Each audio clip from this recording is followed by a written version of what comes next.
தமிழன் தொலைக்காட்சி சொந்தங்களுக்கு கிறிஸ்டபர் தாஸின் அன்பு வணக்கங்கள். இன்றைய அரசியல் அரங்கம் நிகழ்ச்சிக்காக நம்முடன் இணைந்திருப்பவர் Tamil Nadu consumer products distributor associations ஃபெடரேஷனோட தேசிய துணைத் தலைவரும் சென்னையின் தலைவருமான திரு வசந்தகுமார் அவர்களோடு நிறைய விஷயங்கள் பேச இருக்கிறோம். குறிப்பாக வணிகம் காப்போம் விநியோகம் காப்போம் என்ற தலைப்பின் கீழ் வணிகத்தை மீட்போம் என்ற கோரிக்கைகளோடு வருகின்ற 13ஆம் தேதி ஒரு பெரும் திரள் ஆர்ப்பாட்டத்தை நடத்தவிருக்கிறார்கள் இந்த அமைப்பினர்.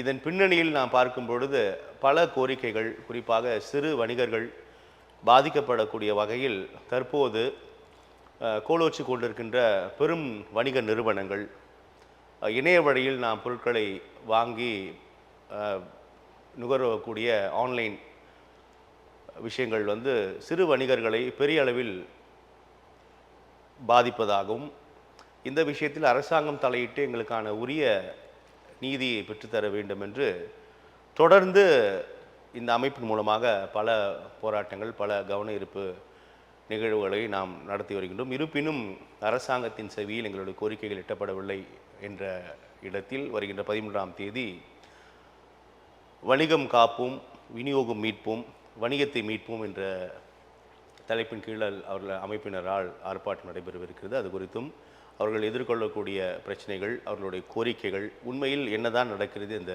வணிகத்தில் என்பன போன்ற பல்வேறு தகவல்களோடு நம்மிடையே அமர்ந்திருக்கிறார் திரு வசந்தகுமார். அவரோட நிறைய விஷயங்கள் நம்ம பேசலாம். சார் வணக்கம். வணக்கம் சார். நல்லா இருக்கீங்களா சார்? நல்லா இருக்கு சார். நல்லா இல்லையா? எப்படி இருக்கீங்க? இப்போது நம்ம கடந்த முறை கூட இதே அமர்வில் பேசணும், நிறைய விஷயங்கள் நீங்கள் பகிர்ந்துக்கிட்டீங்க, நிறைய கோரிக்கைகள் முன் வச்சிங்க. அந்த கோரிக்கைகள் செவிசாய்த்த பாடில்லை அப்படின்னு இந்த அமர்வில் நீங்கள் வரும்போது என்னால் புரிந்து கொள்ள முடிகிறது. இப்போ வணிகம் காப்போம் விநியோகம் மீட்போம் அப்படின்ற ஒரு முழக்கத்தை முன்வைத்து நடைபெறக்கூடிய போராட்டம், இந்த ஆன்லைன் வணிகம் தொடர்பாக, இந்த ஆன்லைன் வந்த போதிலிருந்தே நிறைய உங்களை போன்ற அமைப்புகள், வணிகர்கள், சிறு வணிகர்கள் குறிப்பாக இதே வாழ்வாதாரமாக வைத்து பிழைப்பு நடத்தி கொண்டிருக்கின்றவர்கள் ரொம்ப கடுமையான எதிர்ப்பு சொல்லி வருவதை நம்ம பார்த்தோம். ஆனால் நீங்கள் ஒரு பக்கத்தில் பேசினாலும் மறுபக்கத்தில் பெருநிறுவனங்கள் வெவ்வேறு பெயர்களில் வெவ்வேறு வடிவங்களில் உள்ள நுழைவதை நம்ம பார்க்குறோம். உண்மையில் என்னதான் சார் நடக்குது இந்த விஷயத்தில்? இல்லை, எங்களுடைய இந்த டிஸ்ட்ரிபியூஷன், இந்த செட்டப்புங்கிறது நான் ஏற்கனவே உங்களுடைய தொலைக்காட்சியில் நான் குறிப்பிட்டு சொல்லியிருக்கிறேன். எஃப்எம்சிஜி தயாரிப்பு நிறுவனங்கள் நேரடியாக கடைகளுக்கு விநியோகம் கிடையாது. ஸோ எங்கள் மூலியமாக தான் எல்லா பொருட்களும் மக்கள் உபயோகப்படுத்தக்கூடிய அத்தியாவசியமான பொருள் எல்லாமே எல்லாமே அது நீங்கள் ஃபுட் ஐட்டமாக இருந்தாலும் சரி, நான் ஃபுட், காலையில் எழுந்ததுலேருந்து இரவு தூங்கும் வரை, ஆமாம், எல்லாமே எங்கள் மூலியமாக தான் கடைகளுக்கு போய் சேர்றது. இது காலங்காலமாக இருந்து கொண்டிருக்கக்கூடிய நடைமுறை. சமீப காலமாக இப்போ என்னென்னா, அந்த எஃப்எம்சிஜி தயாரிப்பு நிறுவனங்கள் நேரடியாக கார்ப்பரேட்டுகளுக்கு, ஐ மீன் ஸ்விக்கி, இன்ஸ்டால்மெண்ட்டு, அமேசான், ஃப்ளிங்கிட்டு, இது மாதிரி ஏராளமான நிறுவனங்கள் இந்தியாவில் இருக்குது. அது போக இப்போது சென்னை போன்ற பெருநகரங்கள் மட்டும் இல்லாமல் இதுவிலையும் உங்களுக்கு இந்தியா முழுவதும் இப்போ டிமேட்டுன்னு ஒரு கடை உங்களுக்கு எல்லாம் தெரியும், நீங்கள் கூட அதை போயெல்லாம் வாங்கியிருப்பீங்கன்னு நினைக்கிறேன். இப்போ அந்த போன்ற கடைகளுக்கும் என்னன்னா, இந்த தயாரிப்பு நிறுவனங்கள் குறைந்த விலையில் கொடுக்கறது அவங்களுக்கு ஒரு சமீபத்திய வரவான நீங்கள் குறிப்பிடக்கூடிய அந்த பெரும் வணிக கடையில் கூட்டம் அலைமோதுகிறது. கரெக்டு. அவங்களுக்கு ஒரு விலையும் எங்களுக்கு ஒரு விலையும் கொடுக்கறதுனால இப்போ எங்களுடைய தொழில் என்பது சமீப காலமாக நலிந்து கொண்டிருக்கிறது. வியாபாரம் என்பது குறைஞ்சு கொடுக்கு. அது மட்டும் இல்லாமல் நாங்கள் எந்தெந்த கடைகளுக்கு விநியோகம் செய்கிறோமோ, இப்போ ரீசெண்டாக பார்த்தீங்கன்னு சொன்னால் கடந்த ஓராண்டு காலத்தில் நிறைய கடைகள் வியாபாரம் நடத்த முடியாமல் மூடிட்டு போகிற நிலைமை, சாதாரண வேலைகளுக்கு போகிற நிலைமைங்கிறதும் தொடர்ந்து உருவாயிடுச்சு. ஆமாம், காரணம் இந்த பெரும் வணிக கடைகளோட வரவு. நீங்கள் குறிப்பிடக்கூடிய நேரடியாக அவர்களுக்கு ஒரு விலை, உங்களுக்கு ஒரு விலை, அதான் இந்த பல விலை கொள்கை. அப்போ நாங்கள் இந்த பல விலை கொள்கையை எதிர்த்து தொடர்ந்து போராடிட்டு இருக்கோம். கம்பெனியோடும் பேசிக்கிட்டு இருக்கோம். அரசுக்கும் நாங்கள் கோரிக்கைலாம் கூட நாங்கள் வைத்திருக்கிறோம். இப்போ இதுக்காக என்னென்னா, இப்போ நாங்கள் வரக்கூடிய 13ஆம் தேதி தமிழகம் தழுவிய தமிழ்நாடு முழுவதும் இருக்கக்கூடிய எல்லா மாவட்டங்களிலிருந்து எங்களுடைய விநியோகஸ்தர் நண்பர்கள் குவியக்கூடிய ஒரு இடமாக வர 13ஆம் தேதி நடைபெற போகுது. எங்களுடைய கோரிக்கை என்னென்னா, வணிகம் காப்போம் விநியோகம் காப்போங்கிற விநியோகம் காப்போம் அப்படிங்கிற ஒரு பெரிய மாபெரும் ஒரு ஆர்ப்பாட்டத்தை, ஒரு கவன ஈர்ப்பு ஆர்ப்பாட்டத்தை நடத்துகிறோம். அது நாங்கள் 2 கோரிக்கை என்ன வைக்கிறோம் அப்படின்னு சொன்னால், தயாரிப்பு நிறுவனங்கள், எஃப்எம்சிஜி தயாரிப்பு நிறுவனங்கள் இந்த பல விலை கொள்கைகளை கைவிட வேண்டும். இப்போ அவங்களுக்கு என்ன விலை கொடுக்குறோம் அதே மாதிரி எங்களுக்கு விலைக்கு அந்த விலையை கொடுக்கும். அந்த பல விலை கொள்கை அப்படின்றது நீங்கள் குறிப்பிடக்கூடிய வகையில் வந்து ஒரு பாலிசியாக வச்சுருக்காங்க அப்படியா? அப்படி தான் புரிஞ்சுக்கணும். ஆமாம். பல விலை கொள்கை என்னன்னா, இப்போ உதாரணத்துக்கு ஒரு பொருளுடைய விலை எம்ஆர்பி வந்து 100 ரூபா அப்படின்னு சொன்னால் உங்களுக்கு வந்து 50 ரூபான்னு கிடைக்கும், எங்களுக்கு 80 ரூபான்னு கிடைக்கும். ஓகே, வித்தியாசங்கள். இந்த வித்தியாசத்தில் வந்து எங்களுடைய தொழில் என்பது இப்போ நசுங்குது. அப்படின்னா இப்போ நாங்கள் வந்து விநியோகம் செய்யக்கூடிய கடைகளில் தான் நாங்கள் ஆர்டர் எடுக்கும் போகும்போது அங்கே வந்து விநியோகஸ்தர் கஸ்டமர்ஸ் வந்து குறையிறதுனால அவங்களுக்கு வியாபாரம் குறையுது. ஓகே. ஸோ அவங்களுக்கு வியாபாரம் இருந்தால்தான் எங்களுக்கும் வியாபாரம் என்பது நடக்கும். அப்போ இந்த இடைவெளியை சரி செய்யணும் அப்படின்னா நாங்கள் இப்போ அரசுக்கு, மத்திய அரசுக்கும் மாநில அரசுக்கும் வந்து ஒரு வேண்டுகோளையும் நாங்கள் வைக்கிறோம். ஏன்னா கிட்டத்தட்ட ஒரு 75 ஆண்டு காலமான ஒரு பாரம்பரிய தொழில் இது. இதில் வந்து பல லட்சம் இல்லை, பல கோடி மக்கள் இதோடு இணைந்து வாழ்ந்து கொண்டிருக்கிறார்கள். இதை எதிர்பார்த்து தொழில் ரீதியாக சார்ந்து. ஆமாம். இப்போ நாங்கள் ஒரு டிஸ்ட்ரிபியூட்டர் இருக்கோம்னா அவங்க இந்த டிஸ்ட்ரிபியூட்டர் கீழே 5 பேர் 10 பேர் 4 பேர் 3 பேருங்கிறத வேலை செய்கிறாங்க. அவருடைய குடும்பங்கள் இருக்குது, விநியோகம் செய்கிறவருடைய குடும்பம் இருக்குது, அவரை சார்ந்து இருக்கக்கூடிய குடும்பங்கள் இருக்குது. இப்படி பார்த்தீங்கன்னா கணக்கு பார்த்தீங்கன்னு சொன்னால் இந்தியாவில் கிட்டத்தட்ட வந்து ஒரு 20-30 கோடி இந்த விநியோகத்தை சார்ந்து இருக்கக்கூடியவர்கள் இருக்கிறாங்க. அப்போ உங்களுடைய வாழ்வாதாரத்தையும் சேர்த்து பார்க்கணும் அரசு அப்படிங்கிறதுக்காக நாங்கள் சொல்கிறோம். அப்போ என்னென்னா, ஏதாவது இந்த எஃப்எம்சிஜி தயாரிப்பு நிறுவனங்கள் இப்படிப்பட்ட நடைமுறையை கடைபிடிக்கிறாங்க அப்படின்னு சொன்னால் நாங்கள் கடைசியாக ஒரு எச்சரிக்கை கோரிக்கையும் வைக்கிறோம். எப்படின்னா, தொடர்ந்து இது நீடிக்குமே ஆனால் எஃப்எம்சிஜி தயாரிப்பு நிறுவனங்களை பொருளை கூட நாங்கள் வரக்கூடிய காலங்களில் எங்களுடைய கோரிக்கைகளை செவி மடுக்கலை அப்படின்னு சொன்னால் புறக்கணிக்கக்கூடிய விஷயமாக கூட அது மாறும் என்பது. அது ஆபத்து யாருக்குன்னு சொன்னால் எஃப்எம்சிஜி தயாரிப்பு. எஃப்எம்சிஜி தயாரிப்பு நிறுவனங்கள் அவங்க எந்த பொருளை தயாரித்தாலும் நேரடியாக கன்சூமருக்கும் விநியோகம் போய் சேரக்கூடியது எங்கள் மூலியமாக தான் பண்ணவே முடியும். அவங்க என்ன ஒன்றா நீங்கள் தொலைக்காட்சியில் விளம்பரம் கொடுக்கலாம், இது ஒன்றாலும் பண்ணலாம் அப்படின்னா இந்த செட்டப் கையில் சேர்ப்பது நீங்கள் தான். ஆமாம். அதை நீங்கள் அதை வந்து இன்றைக்கி ஒரு தொழில் வளர்ந்துருக்குது. எஃப்எம்சிஜி தயாரிப்பு நிறுவனங்கள்லாம் இன்றைக்கி மிகப்பெரிய வளர்ச்சிக்கு காரணமே யாருன்னு சொன்னால் பேக்போனே விநியோகஸ்தர்கள் தான். ஓகே. நாங்கள் வந்து ஒன் ஆஃப் தி பார்ட்னர். எந்த கம்பெனிக்கும் பார்த்தீங்கன்னா ஒன் ஆஃப் தி பார்ட்னர் நாங்கள். ஏன்னா அவங்க உற்பத்தி பண்ணுற பொருள்கள் முதலீடு போடலாம், ஆனால் அதை எடுத்தும் போய் நாங்கள் முதலீடு செய்து வாங்கி விநியோகம் செய்து கடனில் கொடுத்து அவங்களுக்கு தேவையான மார்ஜினை கொடுத்து பண்ணுற பெரிய தொழில் தான். அந்த தொழிலை வளர்க்கக்கூடியவர்களாக இன்றைக்கு விநியோகஸ்தர்கள் இருந்து கொண்டிருக்கிறோம். அப்போ அப்படிப்பட்டவர்களை நீங்கள் வந்து ஒரு ஏறெடுத்து பார்க்கணும் இல்லையா? ஒரு குறைஞ்சபட்சம் மனசாட்சியோட இந்த எஃப்எம்சிஜி தயாரிப்பினவங்கள் இத்தனை ஆண்டு காலமாக நம்முடைய தொழிலை வளர்த்தெடுத்தவர்கள் அவங்களுடைய குடும்பங்களை பாதிக்க வைப்பதும் அவங்களுடைய தொழிலை நசிய வைப்பதும் எந்த விதத்தில் நியாயம் என்பதை அவங்க வந்து மனப்பூர்வமாக கேள்வி எழுப்பி இது பார்க்கணுங்கிறதா எங்களுடைய கோரிக்கை. இப்போது நீங்கள் முக்கிய காரணம் அப்படின்னு முன்வைக்கிறது வந்து இந்த பலவிலை கொள்கை அப்படின்றது. இந்த பலவிலை கொள்கை வந்து இப்போது தான் நடைமுறைப்படுத்தப்பட்டதா இல்லை ரொம்ப காலமாக இருக்கா? இல்லை, இது வந்து சமீப ஆண்டு காலமாக தான். சற்றேறக்குறைய பார்த்தீங்கன்னா ஒரு 4-5 ஆண்டுகள் தான் இது.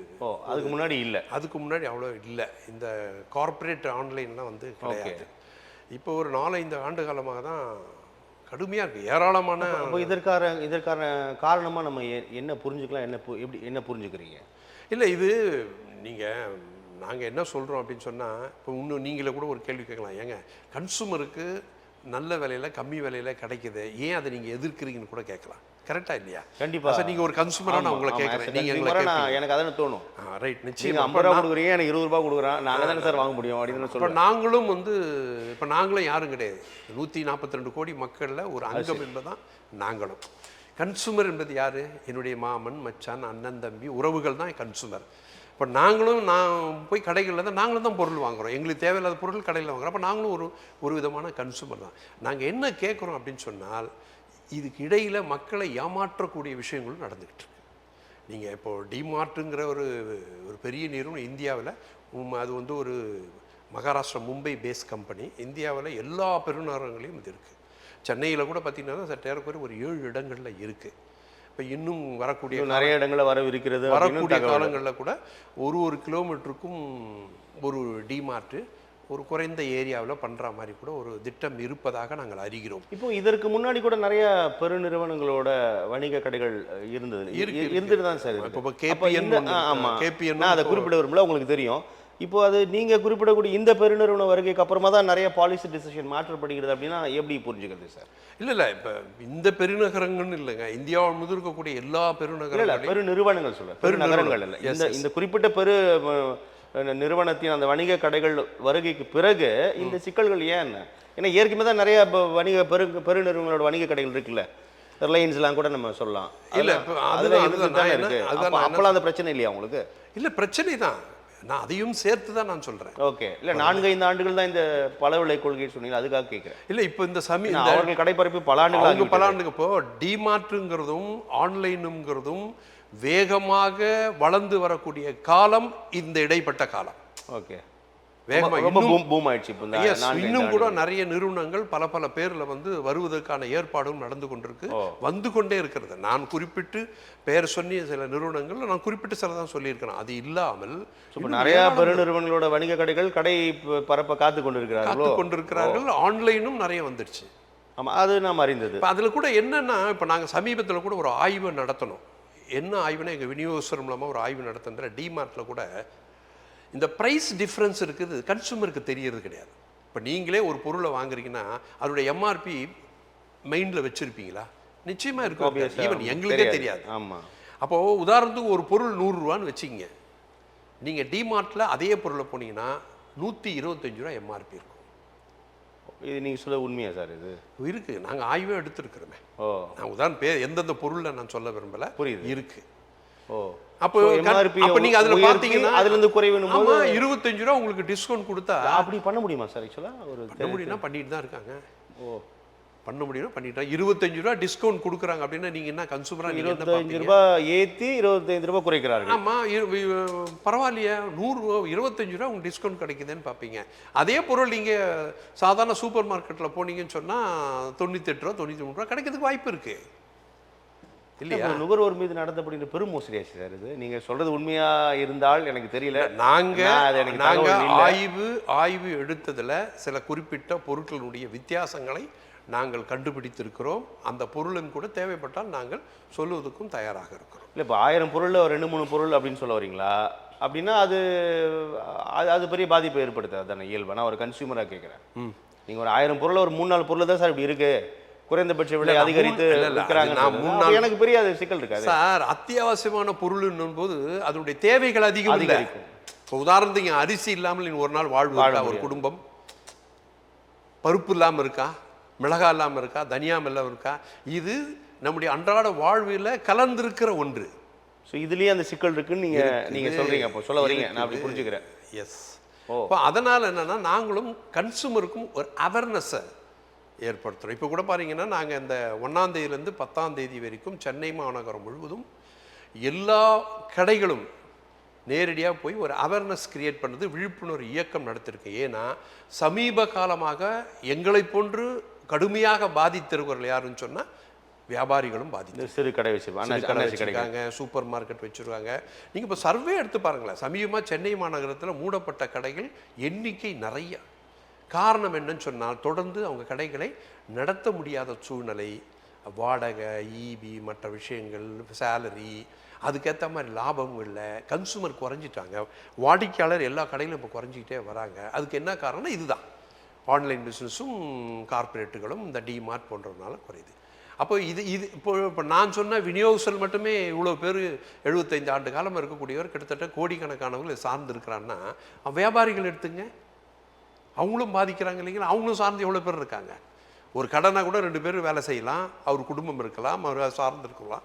அது எடுத்துக்கினா அதுவும் பல கோடிகள் இருக்கு இல்லையா? அப்போது இந்த வியாபாரத்தை நம்பி இருக்கக்கூடிய பல கோடி மக்கள் குடும்பங்கள் நசிந்து கொண்டிருப்பதை மத்திய மாநில அரசுகள் ஏறெடுத்து பாருங்க. நீங்கள் இப்போ இதை ஒரு சின்ன கிளாரிட்டிக்காக நான் கேட்குறேன் சார். இதை நம்ம இப்படி சுருக்கி அதை பார்க்கணுமா? இல்லை இப்போ 90களுக்கு பிறகு உலகமயம் தாராளமயத்தில் எல்லாமே கடை விரித்தாகிவிட்டது, அதனால் இதில் ஒன்றும் மோனோபோலியாக இருக்கவே முடியாது அப்படின்ற மாதிரி ஒரு இடம் உருவாகி விட்டது தானே சார்? சார் எல்லாம் உருவாகிவிட்டது அல்லது உருவாக்கி விட்டார்கள், எப்படியெல்லாம் எடுத்துக்கலாம். இல்லை, மாற்றம் என்பது அவசியம் சார். வளர்ந்து வரக்கூடிய விஞ்ஞான உலகத்தில் நாமளும் இன்னைக்கு இருக்கிறோம் ஒரு அங்கம். அப்போ அதை நாம் பயன்படுத்தணும், வளர்ச்சியை பயன்படுத்தணும். அதே நேரங்களில் இந்த விஞ்ஞான வளர்ச்சியும் தொழில்நுட்ப வளர்ச்சியும் மக்களுக்கு தேவைக்கூடிய சேவைகளும் சேர்ந்து பண்ணும்போது இதை சார்ந்து இருக்கிறவர்களிலும் பாதிக்காத அளவுக்கு பார்த்து கொள்வது என்பது அரசுடைய கடமை. அந்த திட்டமிடல் இல்லை. அந்த மக்களை பார்க்கும்போது இவங்க யாரு, வியாபாரிகள் யாரு, விநியோகஸ்தர்கள் யாரு, அப்போ அவங்களுடைய வாழ்வாதாரம் பாதிக்காமல் இருப்பதுக்கும் அதுக்கு என்ன அரசு சேர்ந்து பார்க்கணும் இல்லையா? அந்த பொறுப்பும் கடமையும் இருக்கு இல்லையா? அதுதானே நாங்கள் கேட்குறோம். பெருநிறுவனங்களோட லாபத்திற்கு மட்டும் வேலை செய்யறதா இருக்குது நீங்கள் சொல்றதை பார்க்க முடியும் இல்லையா? நாங்கள் நீங்கள் கன்சூமருக்கு கம்மியாக கொடுக்கக்கூடாதுங்கன்னு சொல்ல அதுக்குள்ளே நாங்கள் வரவே இல்லை. தாராளமாக கொடுங்க. அதே நேரத்தில் எங்களையும் கொஞ்சம் பாருங்க. ஏன்னா இந்த தொழிலை நம்பி இருக்கிறவங்களுக்கு கோடிக்கணக்கான நீங்க சொல்றதை வச்சு பார்க்கும்போது கன்சியூமருக்கும் பெரிய லாபம் இல்லையே. ஆமாம், நீங்க சொல்றது பார்க்கும்போது உங்களுடைய கள ஆய்வு முடிவுகள் அடிப்படையில் கன்சியூமரும் ஏமாற்றப்படுவதாக தான் உணர்வு. நான் கூட சொல்ல வேண்டாம் சார், சமீபத்தில் நீங்கள் நிறைய இந்த யூடியூப்பில் நீங்கள் அதை பார்த்துருப்பீங்க. ஆன்லைன் பிஸ்னஸில் எப்படிப்பட்டலாம் ஏமாத்துறாங்க. சமீபத்தில் கூட நீங்கள் பார்த்துருப்பீங்க, எக்ஸ்பைரியில் எடுத்து வந்து கொடுத்துருக்காங்க. இப்போ ரீசெண்டாக நாங்கள் பார்த்தேன். அப்போ அதெல்லாம் என்ன அரசு கவனத்துக்கு இல்லையா சார்? எம்ஆர்பின்னு ஒன்று இருக்குது சார். எம்ஆர்பி யாரை கேட்டு முடிவு பண்ணுறாங்க சொல்லுங்கள்? அரசு கேட்டு முடிவு பண்ணுறாங்களா? ஆக்சுவலாக என்ன சார் அதோட நார்ம்ஸ் என்ன சார்? நார்ம்ஸே கிடையாது. No norms. எனக்கு தேவைன்னா நான் 10 ரூபா ஏற்றிக்கலாம். யாரை கேட்டு ஏற்றணும்? எனக்கு அறிந்த வரையில் உலகத்தில் எந்த நாட்டிலும் அப்படி இல்லைங்கிறது தான் நான் சொல்லுவது சரியாக இருக்குமா தருவாங்க. என்னை அறிந்தவரை எம்ஆர்பியை ஒரு அரசனுடைய கவனத்துக்கே போகாமல் நீங்களா உயர்த்தி கொள்ள முடியுங்கிறது தான் அந்த நாட்டினுடைய நிலைமையாக இருக்குதுன்னு நான் கருதுறேன். எந்த பொருளும் இப்போ எனக்கு சட்ட திட்டங்கள் அப்படிதான் இருக்கான்னு அப்படிதான் இருக்கு. எம்ஆர்பி யார் கேட்டு ஃபிக்ஸ் பண்ணுறாங்க சார்? நீங்கள் ஹோட்டலுக்கே போங்க சார், ஒரு கடையில் ஒரு தோசை 100 ரூபா தர நிர்ணயம்லாம் இருக்குல்ல. இல்லை, இது மிக சரியான ஒரு கருத்து. நானும் அது நிறைய முறை யோசித்தது உண்டு. ஒரு உணவகத்திற்கு போகிறோம், 10 ரூபாய் இட்லி, இன்னொரு பெருநிறுவனம் சமீபத்தில் சாப்பிட்டு 110 ரூபா ஒரு இட்லி. அப்போ இது யார் தீர்மானிக்கிறான்ற கேள்வி இயல்பா உங்களுக்கு தெரியுமா? இந்த ஹோட்டலில் 50 ரூபா தான் ஒரு தோசைன்னு உங்களுக்கு ஞாபகம் இருக்கா? நீங்கள் அடுத்த வாரம் போய் சாப்பிட்டீங்கன்னா 70 ரூபான்னு வச்சுருப்பாங்க. உங்களுக்கு ஞாபகமே இருக்காது. கொடுத்துட்டு தானே வரீங்க. சரி, யாரை கேட்டு அந்த 20 ரூபா ஏற்றினாங்க? 50க்கும் 70க்கும் இடைப்பட்டது 20 ரூபா இல்லையா? யாரை கேட்டு ஏற்றினாங்க சார்? மெடிசன் எடுத்துங்க சார், ட்ரக்ஸ் எடுத்துங்க. நீங்கள் போய் வாங்கிக்கிட்டீங்க, தொடர்ந்து மருந்தை உபயோகப்படுத்தக்கூடிய அந்த மருந்தாளி நீங்கள் பார்த்தீங்கன்னா தெரியும். எல்லா மருந்துகளும் மாதத்துக்கோ அல்லது 2 மாதம் 3 மாதமோ 2 ரூபா 3 ரூபா 5 ரூபான்னு ஏறிட்டுருக்கோம். ஒரு ஸ்ட்ரிப்போட விலை இந்தியா முழுவதும் உபயோகப்படுத்துறது பல கோடி. யாரை கேட்டு உயர்த்துறாங்க? கேள்வி வருது இல்லையா? நீங்கள் அப்படி தான் இப்போ கூட பாருங்கள், ஜிஎஸ்டியில் மத்திய அரசு 5 இருந்தது, 12 இருந்தது, 18 இருந்தது, 25 இருந்தது, 2 ஆக்கிட்டாங்க. இப்போ 2 ஆக்கியிருக்காங்க. சில பொருட்களோட பல நுகர்வோருக்கு சென்றடைவதை உறுதிப்படுத்த வேண்டும் அப்படின்லாம் சொல்கிறாங்க. சேர்ந்திருக்கான்னு நீங்கள் தானே சொல்லணும். ஒரு வீட்டுக்கும் இதன் மூலமாக மாதத்துக்கு 2000 ரூபா 3000 பேருக்கு மிச்சம் என்று சொன்னார்கள். நானும் தான் இந்த மாதம் போய் வாங்கினேன். எனக்கு ஒன்றும் மிச்சம் மாதிரி தெரியல. தெரிஞ்சிருந்தால் சொல்லுங்கள் நீங்களும். சார், இதெல்லாம் அரசு நல்ல விஷயத்துக்காக செஞ்சாலும் கூட அது கன்சூமர் போய் சேருதான்னு பார்க்க வேண்டிய கடமை அரசுக்கும் இருக்கு இல்லையா? கண்காணிப்பு இருக்கணும் இல்லையா? இப்போ ரீசெண்டாக கூட நாங்கள் தெரிஞ்ச வகையில் பல பொருட்களுடைய விலையை எம்ஆர்பி ஏற்றிருக்கிறாங்க. இந்த டேக்ஸ் குறைஞ்சதுனால எம்ஆர்பியும் ஏற்றிருக்காங்க. எத்தனை கன்சூமர்களுக்கு அது தெரியாது இல்லையா? ஸோ இப்படியெல்லாம் இருக்கு. ஒரு தயாரிப்பு நிறுவனம் அதிகபட்ச விலை எம்ஆர்பி அவங்க மனம் போல தான் இப்போ ஏற்றிட்டு இருக்கிறதா சொல்கிறீங்க. உண்மையிலே அதுக்கு எந்த ஒரு வரைவு கிடையாதா சார்? வரைமுறை இல்லையா சார்? என்ன வரைமுறை நீங்கள் எதிர்பார்க்குறீங்க? எதை கேட்குறீங்க? எதை வச்சு கேட்குறீங்க? இது யாருக்கு? நான் எப்படி ஒரு லேமனாக நான் எப்படி ஒரு நாள் புரிஞ்சுருந்தேன்னா, ஒரு தயாரிப்பு அப்படின்னா அது அரசின் கீழே அந்த உணவு கட்டுப்பாடு துறை இருக்குது, இல்லைன்னா தர நிர்ணய துறையின் கீழே அவங்க தான் தீர்மானிப்பாங்க. ஏப்பா இது தயாரிப்பா, இது ஒரு 100 ரூபாப்பா அப்படின்னு அவங்க தான் சொல்கிறதா நான் யோசிச்சுட்டு இருக்கிறேன், நம்பிட்டு இருக்கிறேன். இல்லை, அது என்னுடைய உற்பத்தி செலவு இவ்வளோ இருக்குது, என்னோடய லாபம் அதெல்லாம் சேர்த்து நாங்கள் இந்த எம்ஆர்பி ஃபிக்ஸ் பண்ணுறோன்னு சொல்லிட்டு போயிட்டே இருக்கலாம். நீங்கள் அந்த பொருளை நீங்கள் ஒரு மார்க்கெட்டுக்கு கொண்டு வரும்போது ஒன்றால் அதுக்கு அந்த சட்டத்திட்டங்களுக்கு உட்பட்டு அந்த மார்க்கெட்டுக்கு இது கொண்டு வர்றதுக்கான இது தேவை. இந்த கன்சூமருக்கு இந்த பொருள் இதில் கலந்துருக்கக்கூடிய இன்க்ரீடியன்ட்ஸ் எல்லாம் ஏற்றுக்கொள்ளப்பட்டதாங்கிறது அந்த தர நிர்ணயம் என்பதுதான் ஆரம்பத்தில் நீங்கள் உண்மை. ஆனால் அது மார்க்கெட்டில் போய் புழங்கிட்டு இருக்கும்போது எம்ஆர்பி ஏன் விஷயத்துக்கு நான் மாற்றிக்கலாம். அப்படி தான் மாற்றிக்கிட்டு இருக்காங்க. ஓகே, ஆமாம். யாரை கேட்டு மாற்றுறாங்க? மாற்றுவாங்க. விநியோகஸ்தர்களுக்கு ஒரு மெயில் வரும், இந்த எம்ஆர்பி வந்து 25 ரூபா கூட்டிச்சோம், 10 ரூபா கூட்டியிருக்கோம் அப்படின்னு ஒரு மெயில் வரும், நீங்கள் இதை கூட்டி விற்கணும் அப்படின்னு சொல்லுவாங்க. அவ்வளோதான். ஸோ இதனால் வந்து விநியோகஸ்தர்களுக்கு எந்த லாபமும் கிடையாது. இப்போ அவங்க உயர்த்துறதுனால எங்களுக்கு உயர்த்துறாங்களா? கிடையவே கிடையாது. எப்படி அவங்களுக்கு உயர்த்தினா நீங்களும் தானே உயர்த்துவீங்க? கிடையவே கிடையாது. நாங்கள் உயர்த்த வைக்கணும். எங்களுக்கான லாபம் அதில் என்ன இருக்குது? உதாரணத்துக்கு எங்களுக்கு 6% லாபம் அப்படின்னு சொன்னால், அதே பொருள் எம்ஆர்பி ஏறிச்சுன்னு சொன்னால் எங்களுக்கு நான் 8% கொடுக்குறாங்க? கிடையவே கிடையாது. அதே 6% தான். சரி, அனுபவிப்பவர்கள் யாருன்னு சொன்னால் எஃப்எம்சிஜி கார்பரேட்டுகள், அவங்க அனுபவிக்கிறாங்க. எங்களுக்கு எந்த லாபமும் கிடையாது. அதே லாபத்தில் தான் நாங்கள் விற்றுக்கிட்டு இருப்போம். லாபம் மட்டும் அவங்களுக்கு போகும். ஸோ இதனால தான் எங்களுடைய கோரிக்கை இதுக்கு உள்ளடங்கி இன்னொரு கோரிக்கையும் இருக்குது. இப்போ சமீப காலமாக பார்த்திங்கன்னா இந்த லாபம் என்பது எங்களுக்கும் குறைஞ்சிட்டே வருது. இப்போ எங்களுக்கும் தேவைகள் அதிகமாகிட்டே இருக்குது. வாடகை, சம்பளம், எலக்ட்ரிசிட்டி, மற்றது எல்லாமே. அப்போ எங்களுக்கு கொடுக்குற லாபமும் வந்து உயர்த்தி கொடுக்கணும்னு சொல்லி நாங்கள் வந்து இப்போது தயாரிப்பு நிறுவனம் நாங்கள் கேட்குறோம். இப்போ 6% இருக்குன்னா கட்டுப்படி ஆகலை, நீங்கள் மட்டும் எல்லாம் ஏற்றுறீங்க இல்லையா, அப்போ எங்களுக்கு கட்டுப்படி ஆகலை. என்ன சொல்கிறாங்க? எங்களுக்கு இல்லை, அது எங்களால் வந்து அப்படி கொடுக்க முடியாதுங்கிறது, கொடுக்க முடியும், கொடுக்கணுங்கிறவரை அவர்கள் லாபத்தில் அதை அடி வாங்கணும்னு சொல்கிறாங்க அப்படின்னு சொல்லுவாங்க. கொடுக்கணும்னா யாருன்னா காரணத்தை சொல்லி தானே செய்வாங்க. கொடுக்க முடியாதுங்கிறது காரணத்தை கண்டுபிடிப்பாங்க இல்லையா, கஷ்டம்னு சொல்லுவாங்க இல்லையா. அந்த மாதிரி இப்போ எங்களுக்கு தேவைகள் இருக்குது இல்லையா. இன்றைக்கி தொழில் நடத்தவே முடியல. பார்க்குறது வந்து அப்படி தான் இருக்கும். தொழிலே நடத்த முடியாத நிலைமைகள் இருக்குது. ஸோ இந்த மாதிரி கோரிக்கைகளை எல்லாம் இணைத்து தான் நான் சொன்ன இப்போ 1, 2, 3 கோரிக்கைகளை வைத்து தான் வேறு வழி இல்லைன்று இன்றைக்கி நாங்கள் தெருக்கு வந்திருக்கிறோம், வீதிக்கு வந்திருக்கிறோம். எங்களுடைய கோரிக்கை முழங்க போகிறோம், அரசினுடைய கவனத்துக்கு கொண்டு போகிறோம், தயாரிப்பு நிறுவனங்களுக்கு கொண்டு போகிறோம். இதை நீங்கள் உடனடியாக சரி செய்வதற்கு இந்த பல விலை கொள்கையிலிருந்து வித்தியாசமான விலைகள் விற்கிறத வந்து சரி பண்ணலைன்னு சொன்னால் வரக்கூடிய காலங்கள் எங்களுடைய போராட்டங்கள் வேறு மாதிரி வீரியமாக மாறும் என்கிற ஒரு இப்போ நீங்கள் 2-3 விஷயங்கள் குறிப்பிட்டீங்க திரு வசந்தகுமார். சமீபத்திய அந்த ஜிஎஸ்டி பெரும் அறிவிப்பு கன்சியூமருக்கு பெரிய அளவில் பயன்படும், மீண்டும் நுகர்வோருக்கு வந்து அந்த பலனை சென்றடைவதை உறுதிப்படுத்துங்க அப்படின்னு மத்திய நிதி அமைச்சர்லேருந்து நிறைய அந்த அறிவிப்புகளை பார்த்தோம். ஆனால் அதுவும் இல்லைன்னு சொல்கிறீங்க. இந்த பெருநிறுவனங்களோட வருகை, அவர்களுக்கு ஒரு இந்த பல விலை கொள்கையில் அவர்களுக்கு ஒரு விலை, எங்களுக்கு ஒரு விலை, அதுதான் மிக முக்கியமான ஒரு காரணமாக சொல்கிறீங்க. இப்போ நான் ஒரு லேமனாக கேட்குறேன், இயல்பாக ஒரு பொருளை வந்து 1000 எண்ணிக்கையில் வாங்கக்கூடிய ஒருத்தனுக்கு நான் ஒரு விலை தான் கொடுப்பேன், 100 எண்ணிக்கையில் வாங்கக்கூடியவங்களுக்கு ஒரு விலை தானே கொடுப்பேன். அது ஒரு இயல்பானது, இயற்கையானது தானே. அப்போ நீங்கள் அதை எப்படி நம்ம புரிஞ்சுக்கிறது அந்த இடத்த? இல்லை, இப்போ நீங்கள் அதனால் சார் பல விலை கொள்கை என்பது சார் ஒரே பொருள் சார், அவருக்கு 10 ரூபா கொடுக்குறாங்க சார், எனக்கு 20 ரூபா கொடுக்குறான்னு சொல்லும்போது அந்த 10 ரூபா கொடுக்கக்கூடிய நபர் ஒரு 10 லட்சம் வாங்குவார். அப்போ அது இயல்பு தானே, மொத்த விலைன்னு ஒன்று இருக்குது தானே சார்? இல்லைனா எனக்கு ப்ளீஸ் சப்ஜெக்ட் டு கரெக்ஷன், நான் கிளாரிட்டிக்காக இல்லை. நீங்கள் இது வந்து தயாரிப்பு நிறுவனங்கள் சொல்லக்கூடிய அவங்களுடைய பதில் தான் நீங்களும் சொல்கிறீங்க. ஓகே சார், அவங்க வந்து நிறைய வாங்குறாங்க, நீங்கள் கம்மியாக வாங்குறீங்க சார். இதில் ஒரு கிளாரிட்டி சார். நீங்கள் நான் பேர் சொல்ல விரும்பல, ஒரு தயாரிப்பு நிறுவனம் ஒரு பொருளை மட்டும் செய்கிறது கிடையாது. அவங்க வந்து கிட்டத்தட்ட எஸ்கேஸ்ன்னு சொல்லுவோம். நாங்கள் கிட்டத்தட்ட ஒரு தயார் பண்ணி 20 பொருளை தயார் பண்ணுங்க. ஓகே. அந்த 20 பொருளும் வேகமாக கன்சூமர் கிட்ட போய் அடையிறது, வாங்குறது கிடையாது. ஒரு குறிப்பிட்ட பொருள், ஒரு 4-5 பொருள்கள் மட்டும்தான் வேகமாக விற்பனை ஆகும். இப்போ நீங்கள் சொல்கிற அந்த கார்ப்பரேட்டுகள் அல்லது டிமார்ட்டுகள் அவன் உற்பத்தி பண்ணுற 20 பொருளையும் அவங்க வாங்குறது கிடையாது. ஓகே. எது ஃபாஸ்ட் மூவிங் இருக்கோ அதை தான் வாங்குவான். மீதி இருக்கிற பொருளை எல்லாம் விற்பது யாருன்னா நாங்கள் தான். அவர் தயாரிக்கிற மற்ற பொருளை எல்லாம் யார் தலையில் கட்டுறாங்கன்னா எங்கள் தலையில் கட்டி நாங்கள் அதுக்கு முதலீடு போட்டு வாங்கி மார்க்கெட்டில் எடுத்து போய் விற்கிறோம்.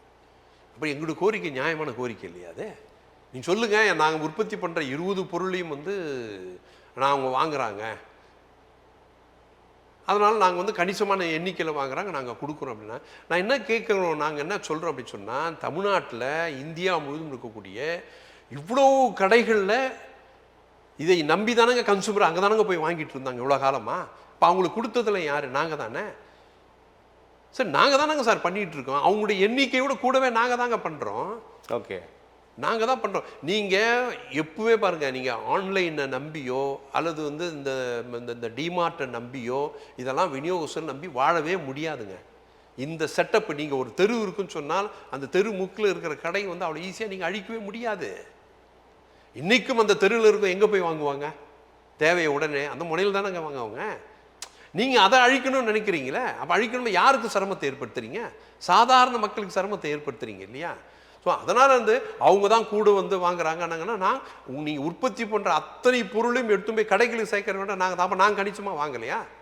வாங்குறோமே, வாங்காமலாம் கிடையாது. ஸோ அந்த வாதம் வந்து ஏற்புடையதல்ல அப்படின்னு சொல்கிறீங்க.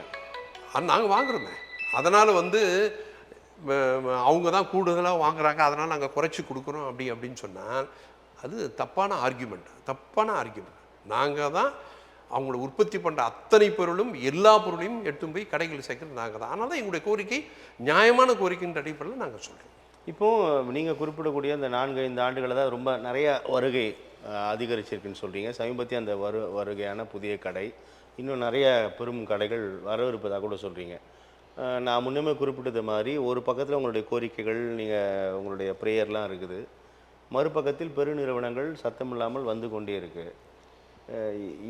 இதோட அடுத்த கட்டம் நீங்கள் சொல்கிறத பார்க்கும் பொழுது சிறு வணிகர்கள் அவ்வளோதான், அவங்க கடையை மூடிட்டு கிளம்ப வேண்டியது தான் அப்படின்னு தான் தோணுது. இது அரசாங்கம் கண்டும் காணாமல் இருக்கிறதா, இல்லை இருக்கக்கூடிய அரசியல் எப்படி புரிஞ்சுக்கலாம்? இல்லை அதுதான் இல்லை மாநில அரசாங்கத்தோட பொறுப்பு ஏதாவது இருக்கா? அவங்க ஏதாவது பண்ண முடியுமா? கண்டிப்பாக இருக்குது.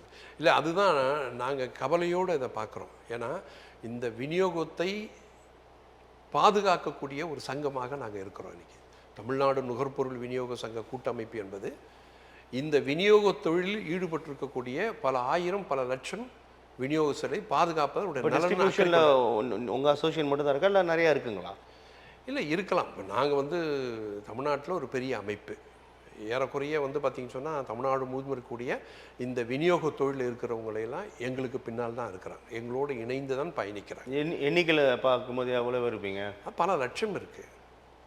இங்கே சென்னை மாநகரமே எடுத்துகிட்டு பெரிய நகரம் போன்ற இடங்களில் ஏறக்குறைய 75 விழுக்காடு இந்த தொழிலில் ஈடுபட்டுருக்கு எங்ககிட்ட தான் இருக்கிறாங்க. அதே மாதிரி தமிழ்நாடு முழுவதும் எல்லா மாவட்டங்கள்லேயும் இருக்கக்கூடிய விநியோகஸ்தர் எல்லாம் தமிழ்நாடு நுகர்பொருள் விநியோக சங்க கூட்டமைப்பு இந்த ஃபெடரேஷனோட தான் இணைந்து இருக்கிறாங்க. அவங்களுடைய கோரிக்கை வந்து நிறைவேற்ற வேண்டிய கடமை எங்களுடைய கடமை இல்லையா? அதனால தான் நாங்கள் இதை கவலையோடு பார்க்குறோம், அரசுக்கு கோரிக்கை வைக்கிறோம், போராட்ட களத்துக்கு வாங்க அப்படின்னு சொல்கிறது காரணம் என்னன்னா, இவ்வளோ நாள் நாங்கள் வந்து தெருக்கு வந்து போராடியதாக நீங்கள் பார்த்துருக்க மாட்டீங்க. எனக்கு தெரிந்தவரையில் நீங்களாம் வந்து இப்போ கோரிக்கை அப்படியே சைலண்ட்டாக இருக்கும் இந்த அமைப்புகள், அப்படியே நடத்திக்கிட்டு இருந்தோம். இப்போ ஏன் நாங்கள் வீதிக்கு வரோம்? வேறு வழி இல்லை. எங்களோட வாழ்வாதாரம் போகுது. இதில் முதலீடு போட்டிருக்கிறது எல்லாரும் பல லட்சம் கோடிகளை போட்டு வச்சுருக்கிறாங்க. இதை நம்பி மட்டுமே வாழ்ந்துக்கிட்டு இருக்கிறவங்களும் இனிமேல் எதிர்காலம் என்ன ஆகும்னு ஒரு அச்சமும் ஒரு கேள்விக்குறியும் வரும்போது நாங்கள் யாருக்கிட்ட போவோம்? அரசுக்கிட்ட போவோம் இல்லையா? உங்களுடைய கோரிக்கைகளின் நியாயம் புரியவில்லையா, இல்லை உங்கள் கோரிக்கைகள் நியாயம் இல்லைன்னு சொல்கிறாங்களா? இல்லை, இது நியாயம் இருக்கா புரியலையாங்கிறது அவங்க தான் முடிவு எடுக்கணும். எங்களை பொறுத்தும் பார்த்தீங்கன்னா எங்கள் தரப்புக்கு நியாயம் இருக்குது, நாங்கள் வைக்கக்கூடிய இந்த கோரிக்கை சபையும் எடுக்கணும்னு சொல்கிறோம். இப்போ நீங்கள் கூட கேட்டீங்க, இப்போ இதெல்லாம் கொண்டு வர்றது யாருன்னா மத்திய அரசு தான்.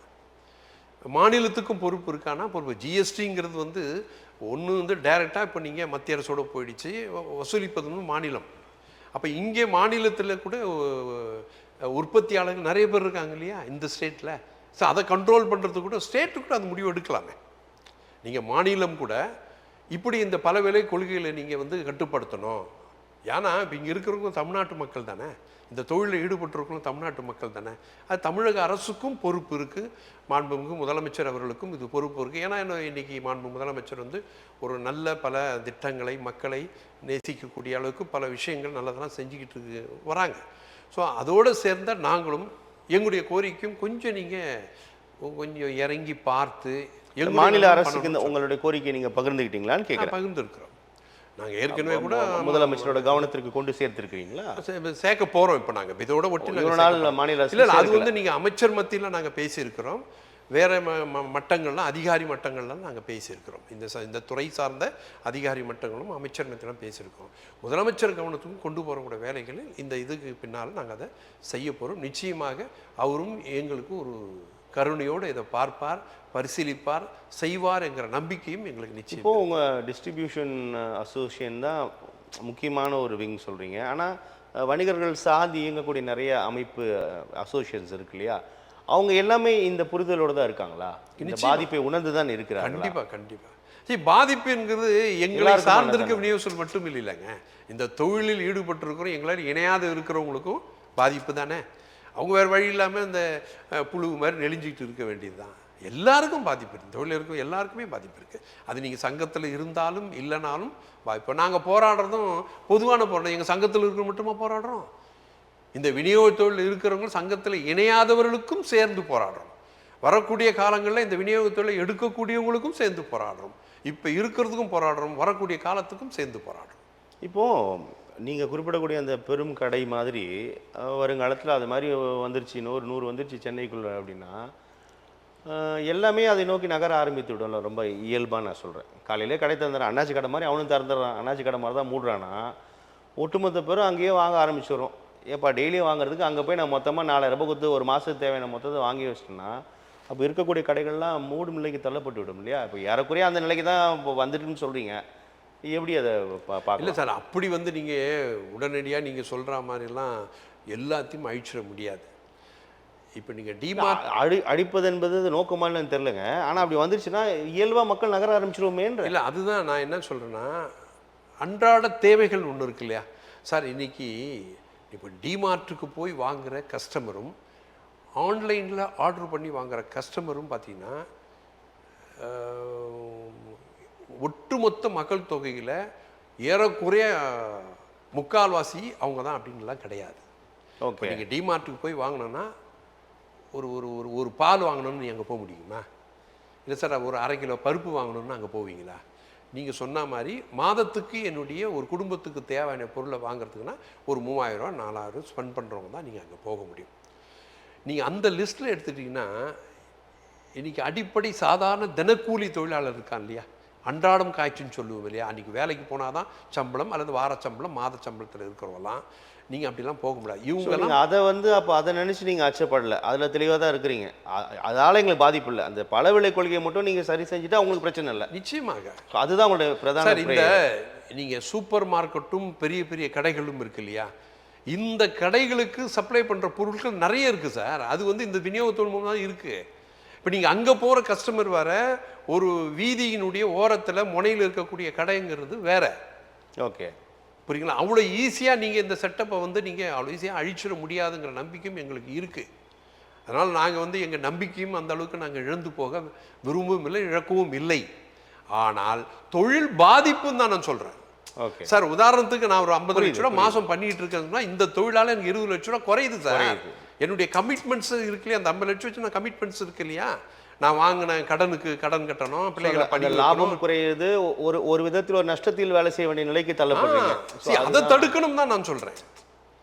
அதை தடுப்பதற்கு அரசு முயற்சி செய்யணும். இது நீங்கள் சொன்ன மாதிரி இது அப்படியே போகுதுன்னு சொன்னால் அப்படியே குறைஞ்சிக்கிட்டே வரும். உங்களுக்கு வியாபாரம் குறைஞ்சிக்கிட்டே வருது அப்படின்னு சொன்னால் வாழ்க்கை வாழ்வதற்கு, இயல்பான வாழ்க்கை வாழ்வதற்கு ஒரு கஷ்ட நிலைக்கு நாங்கள் தள்ளப்படுவோம் அப்படிங்கிற ஒரு பயம் இருக்கு.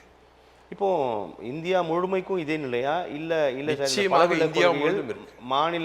மாநிலங்களில் சில மாற்றங்கள், சில ஏற்ற இறக்கங்கள் இருக்குதுன்னு உணர்றீங்களா? இல்லை, இது ஏறக்குறைய அதான் நான் சொன்ன பெருநகரங்களில் பெரும் பாதிப்புங்க.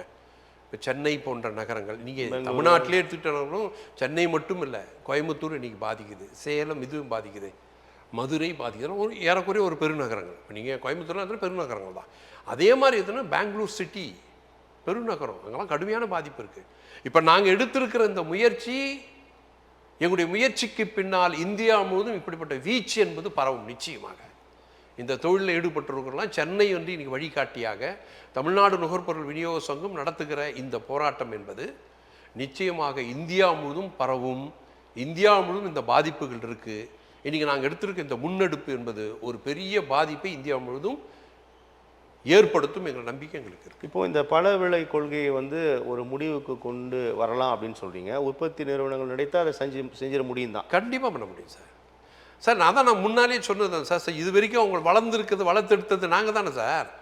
இதால் அவர்களுக்கான லாபத்திற்காக எந்த சிக்கலும் இல்லை, அவங்களுக்கு லாபத்தை ஒன்றும் பிரச்சனை இல்லை. அப்போ ஒரு இதுக்கு பின்னால் ஒன்று இருக்குல்ல, அது என்னவா நினைக்கிறீங்க?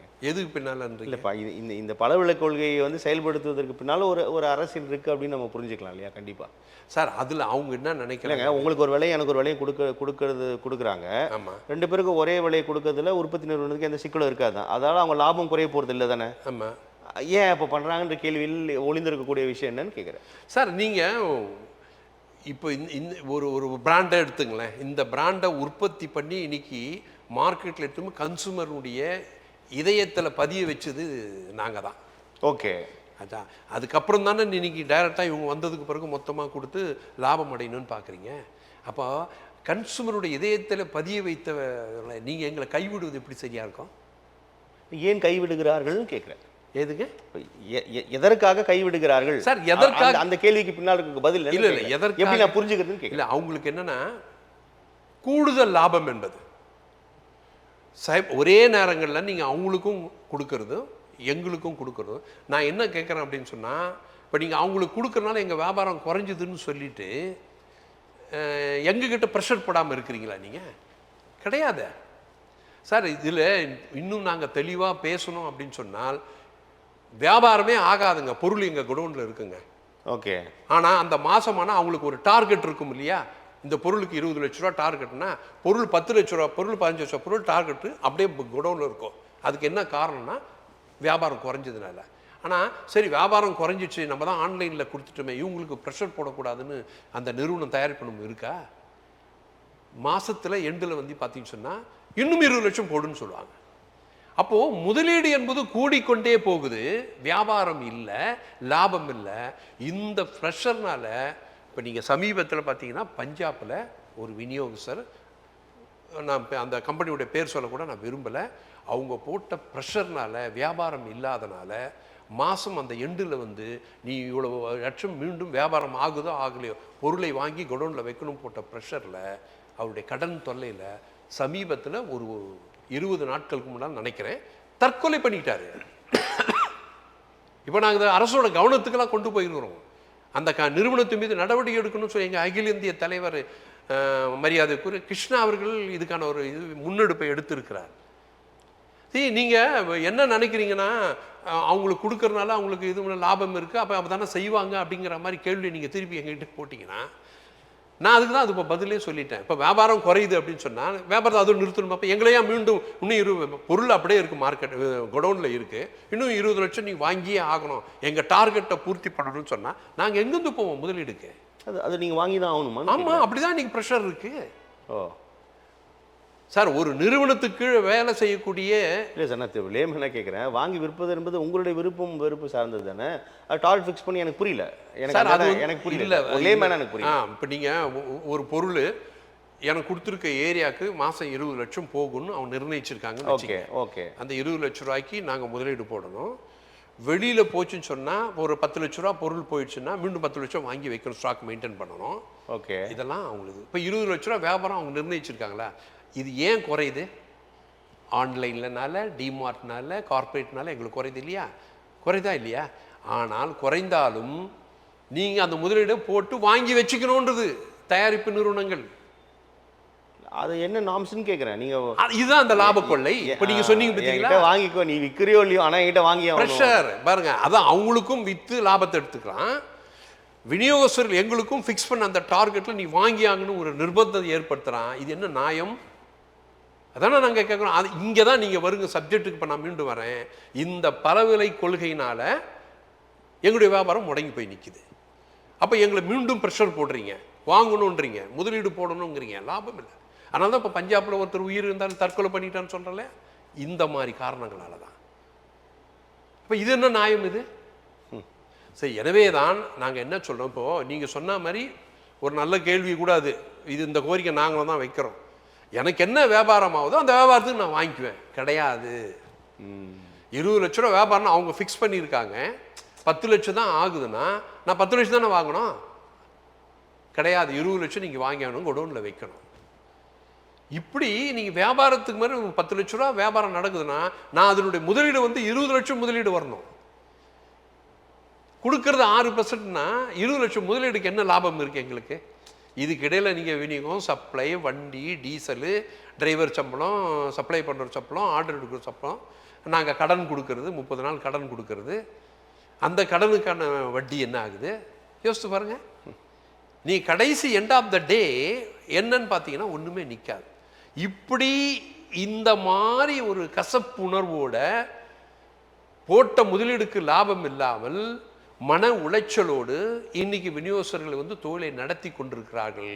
இதுக்கிடையில் இதுவும் வந்து தாக்கம் ஏற்படுத்துதுன்னு சொன்னால் கடும் பாதிப்பை இன்றைக்கு விநியோகஸ்தர்கள் சந்திக்கிறாங்க. ஸோ கடை எந்து உழைப்பு எந்து எல்லாமே, ஆனால் லாபம் வந்து யாரோ அவருக்கு தீர்மானிக்கிறது யாரோ, சாவியே யாருக்கிட்ட இருக்கா.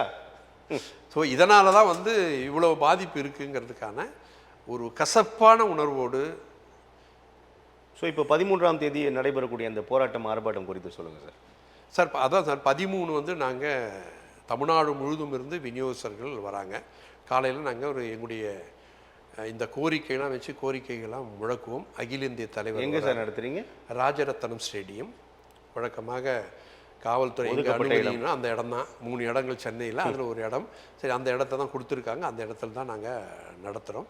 காலையில் ஒரு 10 மணிக்கு துவங்கி 1 மணிக்குள்ளே நாங்கள் அந்த நிகழ்வை முடிப்போம். தமிழ்நாடு முழுவதும் விநியோகஸ்தர்கள் பங்கேற்பாங்க. எங்களுடைய எத்தனை லட்சம் பேர் பங்கேற்கிறதா எதிர்பார்க்குறீங்க சார்? லட்சம் இல்லை சார், கோடிகளில். அப்படிலாம் ஒன்றும் கிடையாது, ஆயிரங்கள் தான். ஒரு 10,000 பேர்கிட்ட வரமான ஒரு ஏற்பாடுகள் என்பது இருக்குது. இது வந்து விநியோகஸ்தர்களுக்கு லிமிட்டு தானே. அரசாங்கம் கவன ஈர்ப்பு கோரிக்கை, கவன ஈர்ப்பு அரசும் எங்களுடைய கோரிக்கை செவியும் எடுக்கணும். கவன ஈர்ப்பு ஆர்ப்பாட்டம். இதில் மேஜராக நாங்கள் பண்ணுறது எஃப்எம்சிஜி தயாரிப்பு நிறுவனங்களுக்கும் கார்ப்பரேட்டும் எதிர்த்தான அது போராட்டம். இதில் நாங்கள் பாதிப்பு வந்து எங்கேருந்தா கடைசியாக யார்? அரசு தானே கோரிக்கை கடைசியாக போகும். ஆக மத்திய மாநில அரசு இதுக்கு பங்கு உண்டு, இந்த பாதிப்புக்கு அவங்க பங்கு உண்டு. ஆகவே நீங்களும் இதை எங்களுடைய கோரிக்கையை கருணையோடு பரிசீலித்து எங்களையும் வாழ விடுங்கள், வாழ வையுங்கள் அப்படிங்கிற கோரிக்கையும் நாங்கள் அதில் சேர்த்து வைக்கிறோம். ஸோ மாநில அரசுக்கும் பொறுப்பு இருக்குது, ஆனால் இது மத்திய அரசாங்கம் தான் சரி செய்ய வேண்டும். அவர்கள் நினைத்தால் மத்திய அரசுக்கு கூடுதல் பொறுப்பு இருக்குது, மாநிலத்துக்கு ஒரு பொறுப்பு. மத்திய நிதி அமைச்சகத்துக்கு இந்த கருத்துக்கள் எல்லாமே பகிர்ந்துக்கிட்டீங்களா? பகிர்ந்துருக்கோமே, பகிர்ந்துருக்கிறோம். இப்போ சமீபத்தில் கூட இந்த ஜிஎஸ்டி ஸ்லாப் மாறினதுக்கப்புறம் கூட சென்னையில் ஒரு பெரிய நிகழ்ச்சி அவங்களுக்கு நடத்தினாங்க. அதில் எங்களையும் அழைச்சிருந்தாங்க. நிதியமைச்சர் பங்கேற்றதா? ஆமாம் ஆமாம் ஆமாம். ஓகே. எங்களையும் அழைச்சிருந்தாங்க. எங்களுடைய மாநில தலைவர், மாநில பொதுச் செயலாளர்லாம் அந்த நிகழ்ச்சியில் பங்கு பெற்று பேசுகிறாங்க. எங்களுடைய கோரிக்கையும் நாங்கள் அதில் எழுப்பியிருக்கிறோம். அவங்களாவது கூர்ந்து கவனித்திருக்கிறாங்க. என்ன என்ன சார் அவங்களுடைய குறைந்தபட்ச ரிப்ளை என்னவா இருந்தது சார்? நீங்கள் பேசுனது அவங்க ரிசீவ் பண்ணியிருக்காங்க, ரிப்ளை ஒன்றும் கொடுக்கல. ஓ, நாங்கள் அங்கே பேசும்போது எங்களுடைய மாநில தலைவர் மரியாதைக்குரிய வெங்கடேஷ் அவர்கள் அதில் பங்கேற்று அவர் பேசினார். எங்களுடைய கோரிக்கைகள்லாம் பேசியிருக்காரு. அதை அவங்க ரிசீவ் பண்ணியிருக்காங்க, கவனிச்சிருக்காங்க, எடுத்திருக்காங்க. என்ன அப்போயே வந்து அதுக்கு ரிப்ளை வந்து ஸ்டேஜ்லேயே சொல்ல முடியாது இல்லையா? அது மீண்டும் அதை அவங்களுடைய கவனத்திற்கு மீண்டும் கொண்டு போகிறோம். ஏன்னா அகில இந்திய அளவில் எங்களுடைய தலைவர் கிருஷ்ணா வந்து ஆல் இண்டியா லெவலில் அவரும் வந்து ஏற்கனவே சென்ட்ரல் மினிஸ்டர் பிஎஸ் கோயலை சந்தித்து எங்களுடைய மாநில பொதுச் செயலாளர் இங்கே ராதாகிருஷ்ணன் அவர்களும் கூட அவங்களோட இணைஞ்சு போய் கோரிக்கைலாம் வச்சு பேசியிருக்கிறோம், சொல்லியிருக்கிறோம். அவங்க கவனத்துக்கு இதை கொண்டு போயிருக்கிறோம். பிஎஸ் கோயல் அவர்களும் இதை நாங்கள் பரிசீலிக்கிறோம், பார்க்குறோன்னு சொல்லி உடனடியாக உதவியாளர் எடுத்துகிட்ட சொல்லி இதை நீங்கள் கவனத்துக்கு கொண்டு போங்க அப்படிங்கிறத இன்னும் பாருங்கன்னு சொல்லி. தமிழக மாதிரி இந்தியாவில் நீங்கள் அகில இந்திய அமைப்பு என்பதால் எல்லா மாநிலங்களிலுமே இந்த சிக்கல் இந்த விஷயம் கவனம் பெறும் இல்லையா? இருக்கிறனால தான் நாங்கள் ஆல் இண்டியா லெவலில் சென்ட்ரல் மினிஸ்டரை சந்தித்து கோரிக்கை வச்சுருக்கிறோம். இது அகில இந்திய அளவில் இருக்குது, இந்தியா மட்டும் இல்லை சார். பாலிசி வந்து சென்ட்ரல் கவர்மெண்ட்னா ஆல் இண்டியாவில், அது என்ன தமிழ்நாட்டுக்கு மட்டும் பார்க்க முடியாது சார். இங்கே நாங்கள் நேரடியாக அனுப்பிறோம். எங்களுடைய அந்த வலி, அந்த வலிமை எங்களுக்கு தெரியுது. ஒவ்வொரு மாநிலத்திலும் அந்த மாதிரி தானே இருக்குது. அதனால தான் நீங்கள் ஆல் இண்டியா லெவலில் இதை கொண்டு போகிறதுக்கு முயற்சி எடுக்கிறோம். அந்த மாதிரி சில விஷயங்கள், கோரிக்கைகள் நீங்கள் சொல்கிறது நிறைய விஷயங்கள் சொன்னீங்க. இதுக்கப்புறம் இந்த கேள்வி ஏன் வைக்கிறேன் அப்படின்னா, சில விஷயங்கள் வந்து இது போகாத ஊருக்கு வழி கேட்குறாங்க அப்படின்னு சொல்லுவாங்க. ஆனால் நீங்கள் இந்த பல விலை கொள்கையை ஒரே விலை கொள்கையாக மாற்றுவது என்பது சாத்தியம்தான், பண்ண முடியும் தான். அது நீங்கள் ரொம்ப நம்புறீங்க இல்லையா சார்? எல்லா போராட்டமும் வெற்றியை நோக்கி இல்லை. அது அப்படி பொதுவாக கூட வேணான்ற, நம்ம பொதுவாக எல்லா போராட்டங்களும் வெற்றியை நோக்கி தான். அது சில போராட்டங்கள் வாய்ப்பே இல்லை. அதான் சொன்னேனே, போகாத ஒரு வழி கேட்குறாங்க அப்படின்னு முடிச்சிருவாங்க. ஆனால் அப்படி இல்லை, இது நினைத்தால் செய்து விட முடியும். இது யாருக்கும் பாதிப்பும் இல்லைன்னு சொல்கிறீங்க. ஆமாம், இதுக்கு போகிற ஊருக்கு வழி இருக்குது தான் நாங்கள் இந்த போராட்டம் நடத்துகிறோம். இதை செய்ய முடியும். ஒரு பெரிய அவங்களுக்கு ஒன்றும் எந்த இழப்பும் கிடையாது. அதுதான் கேட்குறேன், அதனால தான் கேட்குறேன். சரி, இதனால் வந்து இதை பண்ணுறதுனால இப்போ கூட நீங்கள் ஒரு தொழில் நிறுவனத்தில் அந்த வேலை செய்கிறவங்களுக்கு சங்கம் வந்து கோரிக்கை வைக்கணும்னா முதலாளிகள் வந்து இந்த கோரிக்கை எங்களால் ஏற்றுக்க முடியாது, எங்களுக்கு இழப்பு இருக்குது அப்படின்லாம் கூட சொல்லலாம். ஆமாம், நீங்கள் நிறைய போராட்டம் பார்த்தோம். ஆனால் இது அப்படி கிடையாது, அவங்களுக்கு எந்த இழப்பும் கிடையாது. இல்லை, சார் தயாரிப்பு நிறுவனங்களுக்கு என்ன சார், என்ன மார்ஜின் கொடுக்குறோம் அதான் கொடுக்க போகிறாங்க. ஸோ மிக சரியாக உங்களோட கோரிக்கைகளை கவனித்து செவிசாய்த்தாலே போதும். நிச்சயமாக சாதக பாதங்கள் என்னன்னு அவங்களுக்கு தெரிஞ்சாலே போதும். எந்த இழப்பும் கிடையாது. கிடையாது. கார்ப்பரேட்டுகளுக்கும் சரி, இல்லை எஃப்எம்சிஜி தயாரிப்பு நிறுவனங்களுக்கும் இந்த பலவிலை கொள்கையை கைவிடுவதனால் எந்த ஏற்கனவே இருந்த ஒரே விலை கொள்கையில் கொடுக்கறனால அவங்களுக்கு எந்த இழப்பும் கிடையாது. இந்த பலவிலை கொள்கைலாம் எங்களுக்கு தான் இழப்பு, அதனால இந்த கோரிக்கை வைக்கிறோம். இதில் அவங்க ஈஸியாக அதில் ஏற்றுக்கொள்வதில் எந்த விதமான இழப்பும் கிடையாது. நல்லது சார், பொறுத்திருந்து பார்க்கலாம் உங்களோட கோரிக்கைகள் அரசாங்கம் எப்படி செவிசாக்க போகுது என்பது. உங்களோட வருகைக்கும் கருத்து பகிர்வுக்கும் மிக்க நன்றி திரு வசந்தகுமார். நிச்சயம் தமிழ் டிவிகளுக்கு என்னுடைய நெஞ்சார்ந்த நன்றியை தெரிவித்துக் கொள்கிறேன். நன்றி, வணக்கம்.